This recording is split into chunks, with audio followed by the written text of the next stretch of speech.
Part of Radical Artists Theatre, and we were celebrating May Day by working and donating the works towards the celebration of labour and the fruits of labour.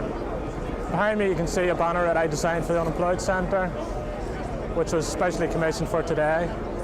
All during the week we're involved in different activities, from sculpture, painting, making music, and generally having good fun and celebrating the way we should do, and getting away from the old standardist claptrap of celebrating May Day.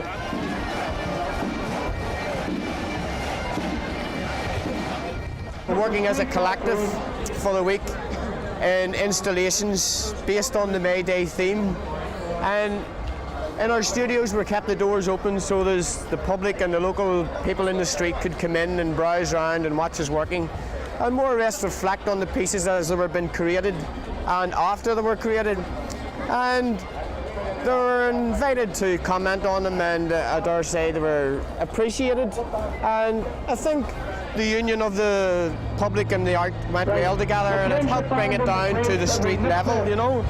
And generally speaking, I think the event was a great success, and it attracted quite a number of people. It's ongoing at the moment.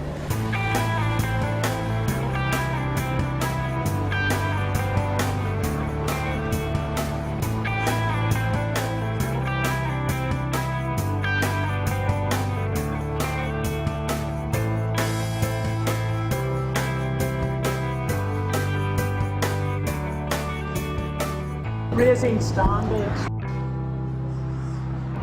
What are you up to, Liam? It's a small installation. It's connecting up the pre-Christian notions of May Day. It's when we in Ireland used to tie rags for the spirits around hawthorn trees for May Day to release them. Now we're tying red rags as AIDS Awareness Week, as well as celebrating Workers' Day as well. What's Workers' Day got to do with you? What Workers got to do with me? I'm a working artist. You think workers would appreciate what you're doing? Of course they will. Raising standards, that's what we were doing, old chap. The title of the exhibition, overall exhibition, is Raising Standards. What interest does this have to workers? It makes them think.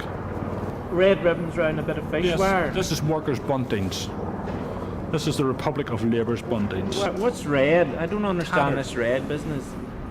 It's a red flag. Well, what's a red flag? The symbolism of it, although it's in tatters, they all go up to make a unity.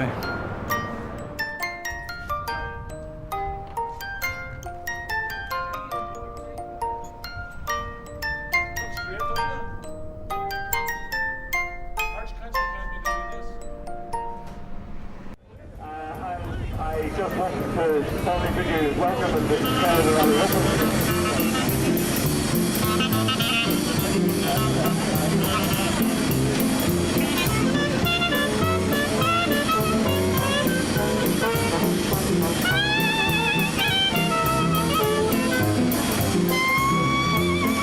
I think the unions have a far more important role to play, particularly now that the Tories are back in power, likely to be there for some time. I think the struggle is going to now switch very much to industrial movements. I think that unions have an extremely important role to play in defending workers' rights. But I haven't done much so far, not a bit. Well, I wouldn't agree with that. I think the unions have it's been very much a defensive struggle so far in protecting what workers have gained over the past period. And the Tories are embarking on a campaign to take away all those gains. And the unions have put up a defence in the past, and I think they're going to have to step up that campaign.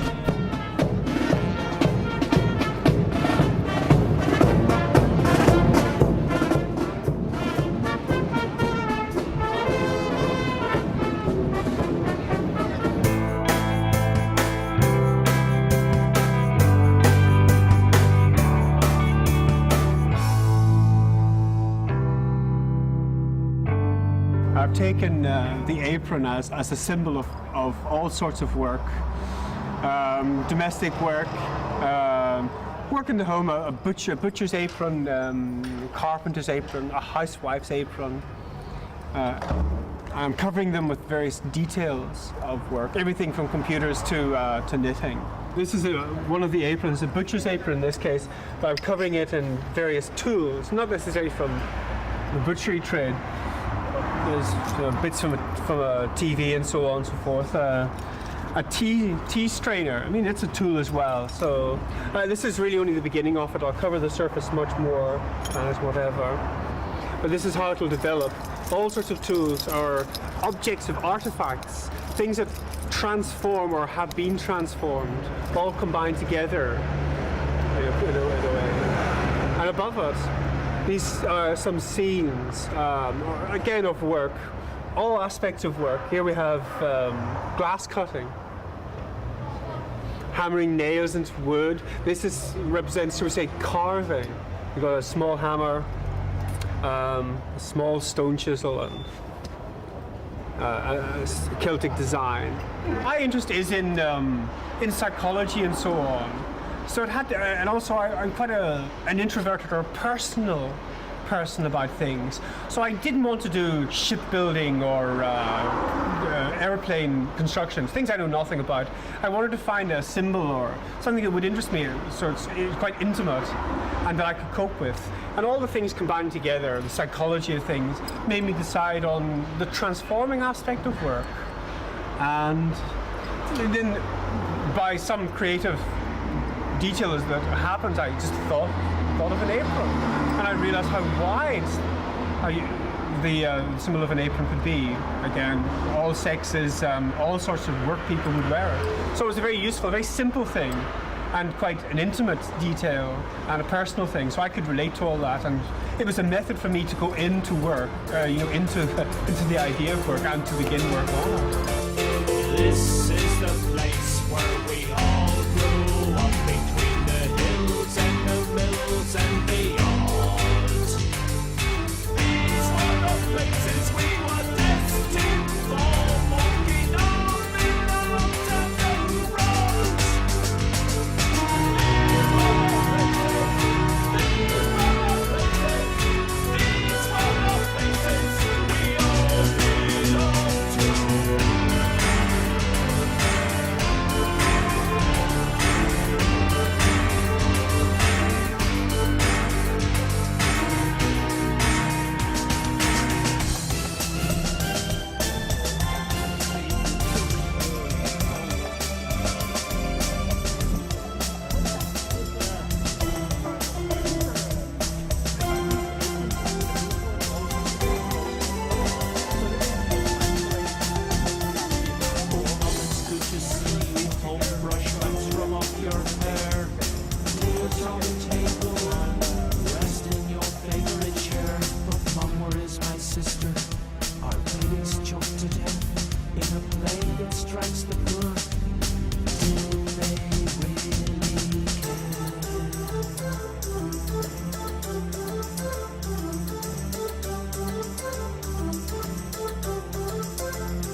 I think the progressive role of the working class is somewhat played out. Well, you tell me. The capitalists certainly have had triumphs, but what are they doing with them? It looks like cardboard city and world recession. Have they got any solution? And is there anybody else going to fight back against them? What do you think the unions in Northern Ireland? Well, the unions in Northern Ireland have a very, very mixed record. Of course, they stand for the ideal of workers' unity, but in practice they've never upheld it. They've never held out against the loyalists. Look at this march. It's a quick trot around the town once a year. Well, they never really played in the situation in Northern Ireland. They never really had any significant role to play, and they don't now. But they are a place where people can meet, and it's one little bit of progressive politics in Northern Ireland. You can't exaggerate it, but for what it is, it's worth supporting.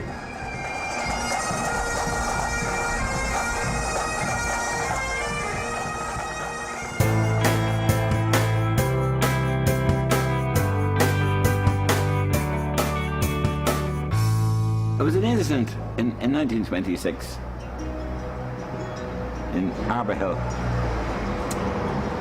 It was actually Chicken Lane. My family come from Chicken Lane, right?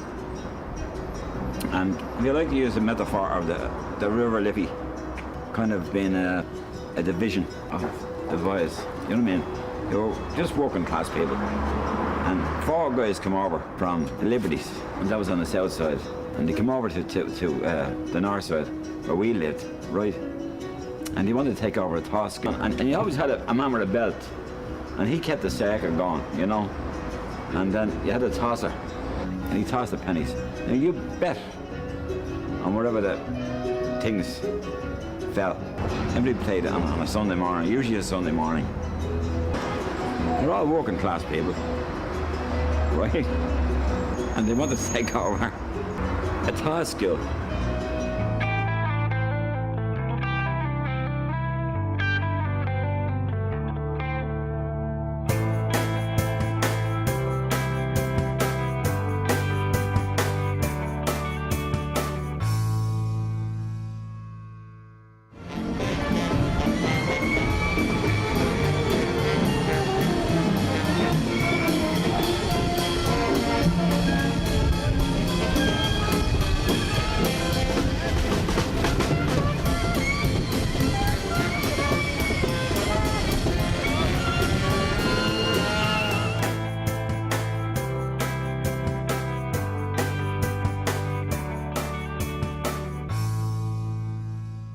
I wanted to use the most basic of building materials and natural materials and blend them together because it's representative of workers, society, and the establishment as we know it today is in here. It's the small person who's been forgotten in all this, the person who actually built the place up. The buildings are built on top of, literally. They're part of them because their lives went into them. So we built onto the back here, you'll see it in due course.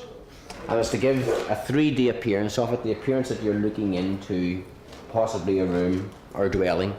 But it's a deception because there's nothing really here, but yet you'll be able to see inner walls through this, and it'll give it a nice effect that way, you know, a visual effect. And I'm chasing the visual effect also here with the bricks, the floating sort of manner of them, the informal uniformity of them, you know, is, I'd say, interesting in a visual sense is this itself. another installation you have here? This is a Free the Murrays behind it. This is Free the Murrays. Now, I have absolutely no idea who the Murrays are, but obviously someone wants them out. And who am I to say that they shouldn't be out? They apparently robbed the bank so that they could use the money for revolutionary means. The Dublin government wanted to hang them. Oh, right. So they were due to be hanged, but there was a massive campaign, their husband and wife by the way, there was a massive campaign to prevent hanging in Ireland, which was successful. So they were put in prison. Now there's a campaign to free them because they are the longest serving Irish prisoners. Okay, what's an electrician suddenly give up all his craft to go in for a load of old bricks?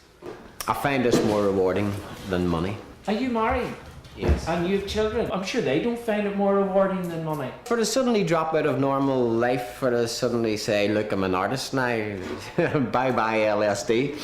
But no, there's a certain richness that not only has come to I, but also to my family through this, I would say. I'm a student at the moment, so I'm on a bit of a grant. Yeah, and along with what work and guitar, it's not too bad. Heavy going, mate, heavy going. Is this for the DHSS? Yeah.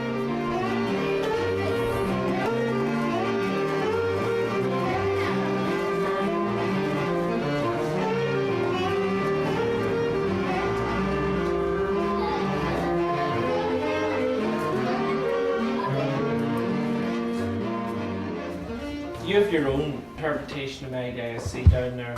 Well, so it's not really an interpretation, it's just, I suppose, the bit that I have been most interested in, which is more to do with sort of rural customs, being a country girl and all that, and you know, older kind of superstitions and things that pertain to May Day. I'm interested in several things, one of them being the Highland Fair, and what kind of goes along with that is a superstition about not doing work on May Day, because it was considered very bad luck. If you undertook any kind of work, it put you in a very vulnerable position, and people could come and steal the luck from the farm or from the house or whatever.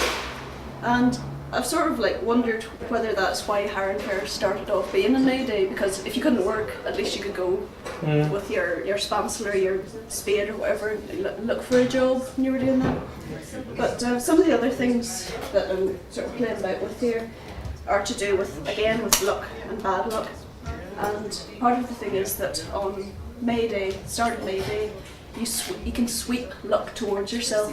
Now if you're a bad sort of person, you could sweep from next door's place. You could sweep, you could take the dew off the top of their grass, or you could take the soil from their field and sweep it towards yours, then take the luck from them and bring it to me. And people have been had up before ecclesiastical courts for doing some very similar things in Macra, near where I was born. Yeah. So apparently there was a big case, I don't know how long it is ago, 150 years or 200 years maybe, between a Presbyterian and a Covenanter, where one of them accused the other of having stolen their luck. And in fact, when they came to the woman's house, they found cow's milk hidden with hairs across it and all sorts of little devices, which obviously was up to no good. It isn't always that easy to try and keep up, like, doing bits and pieces of art, but if you don't do it, you get dead guilty and you miss it. And you think, you know, regardless of what people think of modern art and all that kind of stuff, I reckon if you've been given the talent, then you ought to do something with it.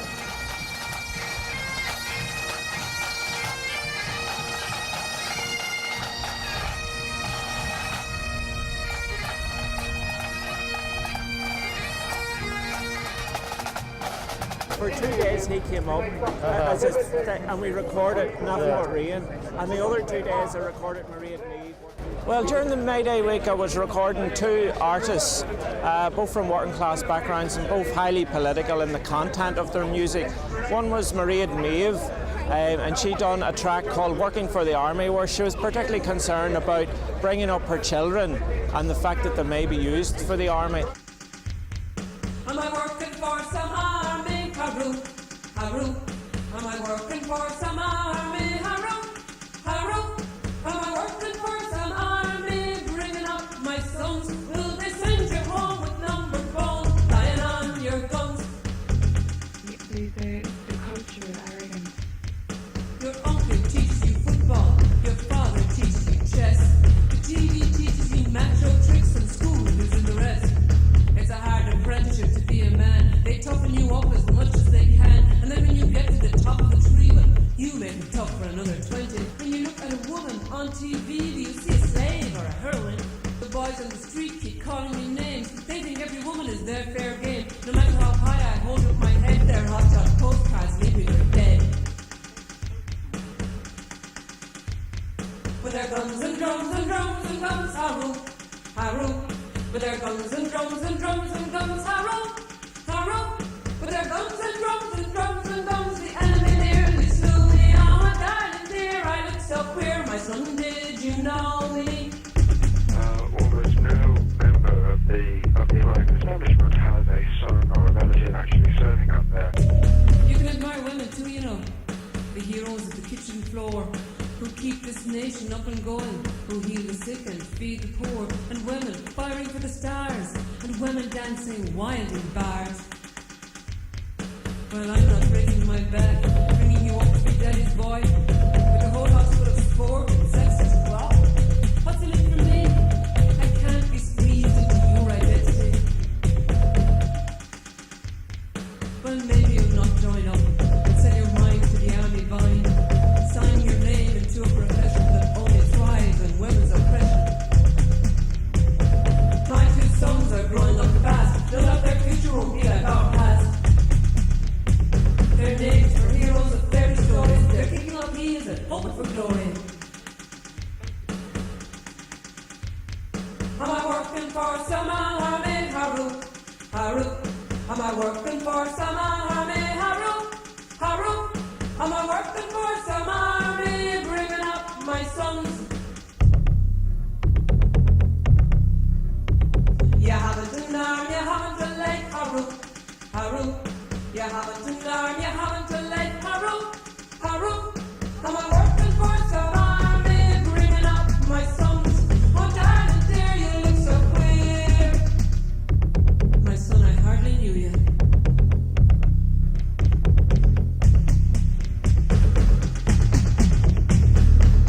The other one was for Jerry McGovern, who done this incredible song about unemployment and its relationship to the South. And come here, Jerry. And this is the artist here. This is up-and-coming rap artist, probably make #1 in a year or so's time. Woke up this morning about 8:30, got out of bed, wasn't feeling too great, had a cup of tea, feeling a bit better, looked out the window, such fucking weather, nothing but rain. Nothing but rain. Right, I'm just after finishing mixing a track called Nothing But Rain. It's a rap on being unemployed and going to the dole office, waiting in line, being asked at the desk, you know, to go on one of these schemes, work schemes where you're supposed to be actually working, but you're doing these shitty jobs, and you realise that this is a kind of D-Day, and you have to do something about your life. Like, you can't get any work in Ireland, so the only option really for an awful lot of Irish people is to emigrate. So it's kind of just a rap about the decision of a person being forced to emigrate out of the country because there just are no opportunities. I was at the door at 5 to 9, hoping that I'd be in time to get a good place in the queue. I'm going down for me weekly brew. There was 50 waiting at the gate, so I took me place and began to wait. Do you see her one over there, pretending that she doesn't care? When he opens up, she's in like a flash, always the first to get her cash. I might try it myself if I had the guts, only I'd be afraid of a kick in the nuts. Here he comes now with his keys, we're all like cattle at a stampede. The gate is open, there's only one rule: move like hell while still looking cool. Nothing but rain. Nothing but rain. 15 ahead of me at hatch number 6. We're all down here for the weekly fix. 55 quid makes you feel better. Go to the pub and fuck the weather. All the other queues are moving grand. What the hell is keeping your man? Just me look to have hatch number 6. The guy who runs it must be thick. What's keeping him now, the silly git? God, I'm dying for a good piss. This is the life on the dole. Does great things for the soul. Keep your head up, look for a job, even though you know there's none to be got. Nothing but rain. Down there, deep in depression, I wandered round at no direction till I saw a sign in a window front in big red letters, bargain at him on 300 quid. You won't get better. New York City, it has great weather and nothing but rain. I could borrow the money off me brother, pay him back sometime or other. Landed a free home of the brave. Here comes Paddy, your Irish slave, carrying around his ancient chain. No bloody work and nothing but rain. Nothing but rain. Oh, nothing but rain. As I lie in bed in the middle of the night, I'm thinking to myself, it's just not right. Forced to leave the place you've burnt, because there is no chance of finding work. It's not a bad place all the same, if it wasn't for the bloody rain. Nothing but rain. Oh, nothing but rain. Oh, nothing but rain.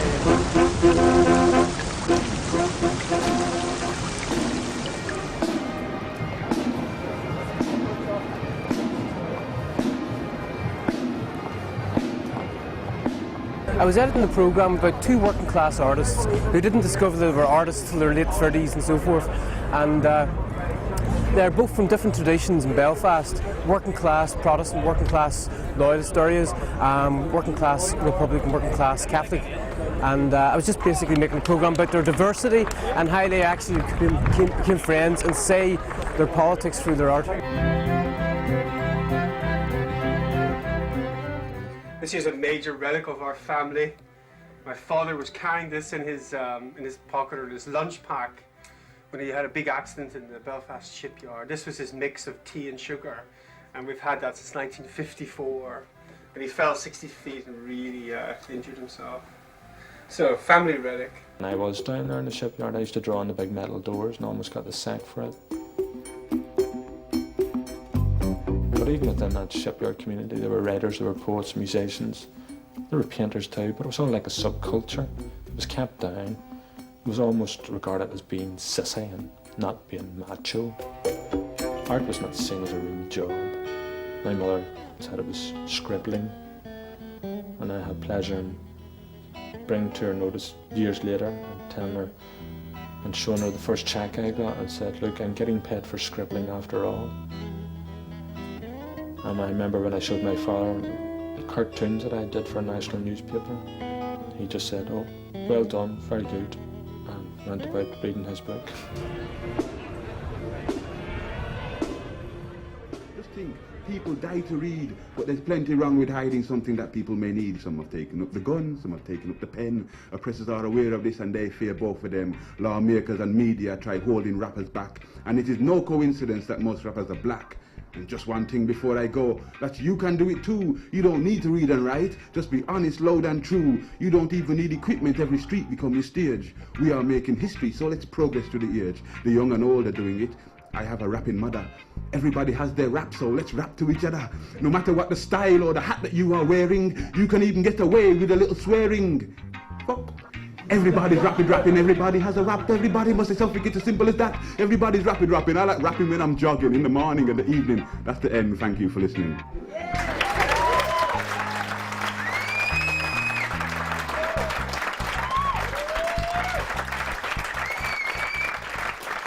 I grew up in a tradition of oral poetry, performance poetry.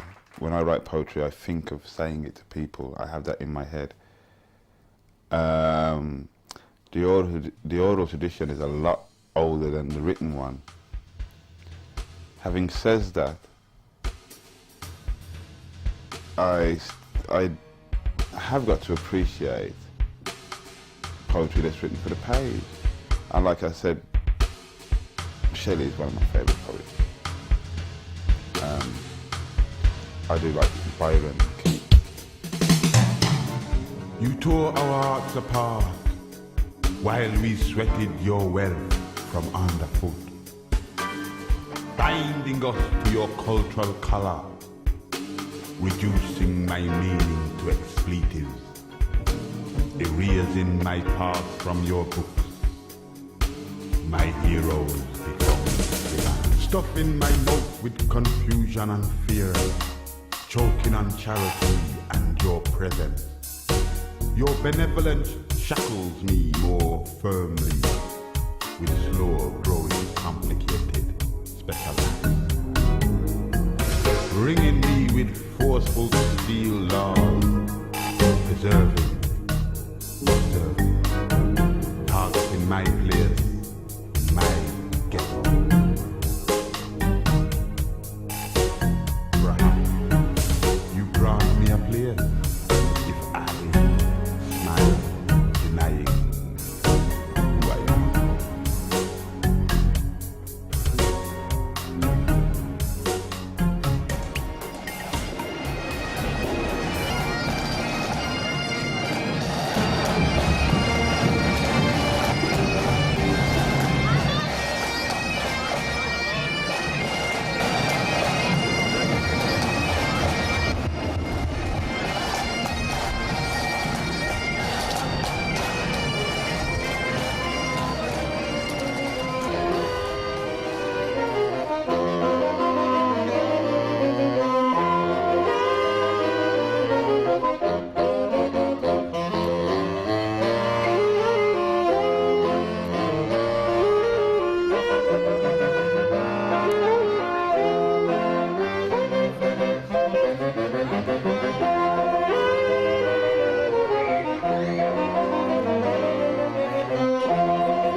unity in the community.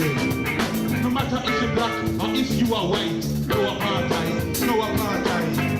My sister and my brother, come together. No matter if you're Church of Christ or Methodist, no racism, no racism. Free South Africa, free South Africa. For too many children dying down the way. Some people just not here. Free South Africa, free South Africa. Now everybody needs some human rights, so you shut up here to fight. Free South Africa, come on, free South Africa.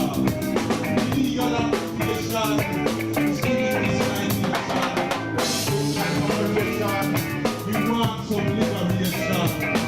We don't want no sellouts, talk and gesture from the rest. Right now, we are demanding freedom, because freedom is the best.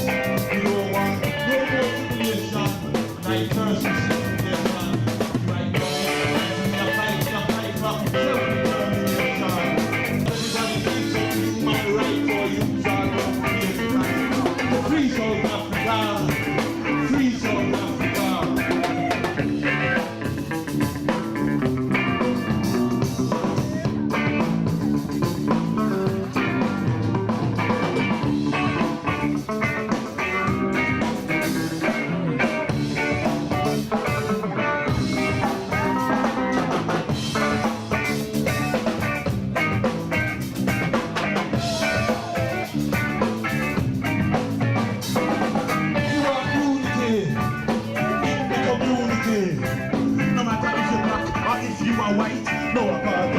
No apartheid. My sister and my brother, we have to do this together. No matter if you're Church of Christ or Methodist, no racism, no racism. Free South Africa, free South Africa. Because everybody needs some human rights. Our youth are now prepared to fight. I tell you what, I feel like dancing.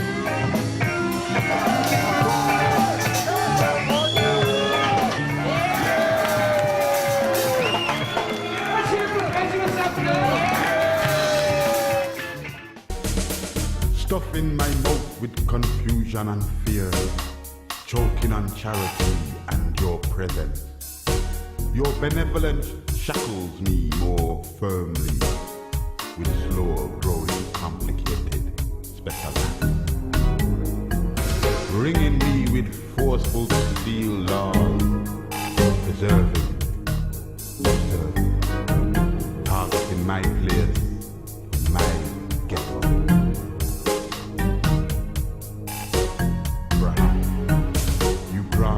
If I smile, denying who I am.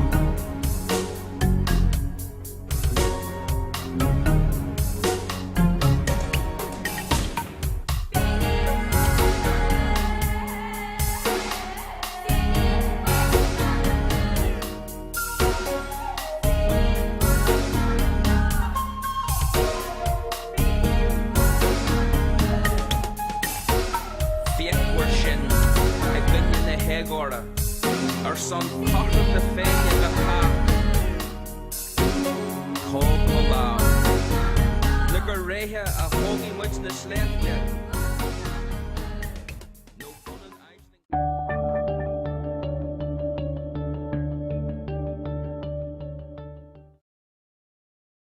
People in the street could come in and browse around and watch us working, and more or less reflect on the pieces as they were being created and after they were created. And they were invited to comment on them, and I dare say they were appreciated.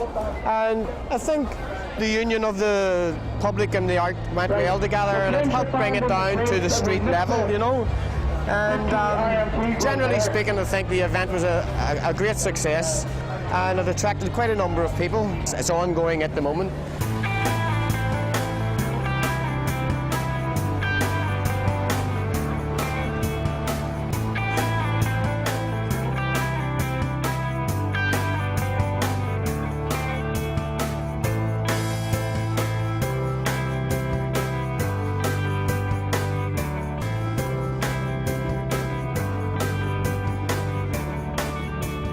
As part of Radical Artists Theatre, and we were celebrating May Day by working and donating the works towards the celebration of labour and fruits of labour. Behind me you can see a banner that I designed for the Unemployed Centre, which was specially commissioned for today. All during the week we're involved in different activities, from sculpture, painting, making music, and generally having good fun and celebrating the way we should do, and getting away from the old standardist claptrap of celebrating May Day.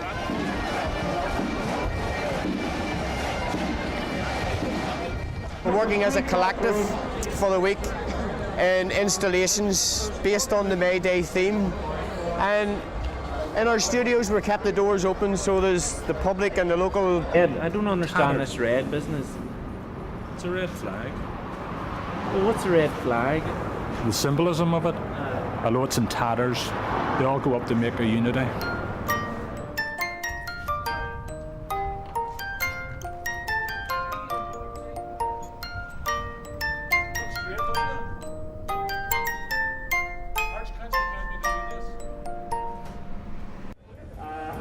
I just wanted to formally bid you welcome and declare the rally open.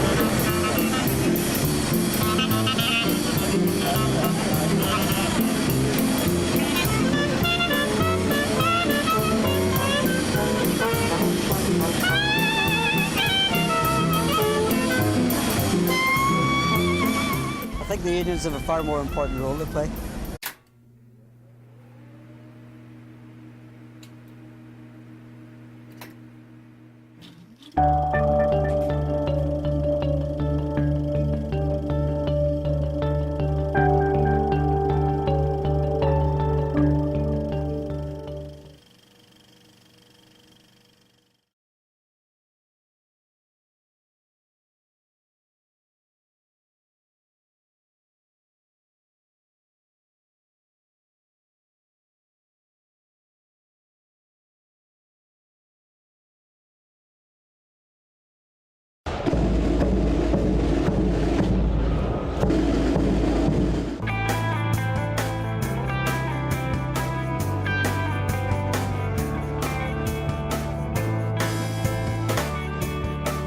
Raising standards.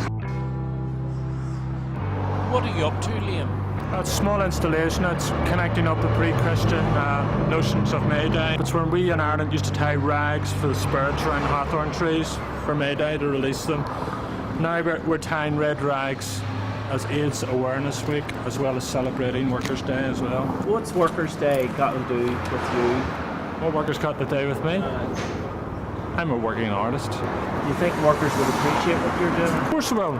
Raising standards, that's what we were doing, old chap. The title of the exhibition, overall exhibition, is Raising Standards. Well, what interest does this have to workers? It makes them think.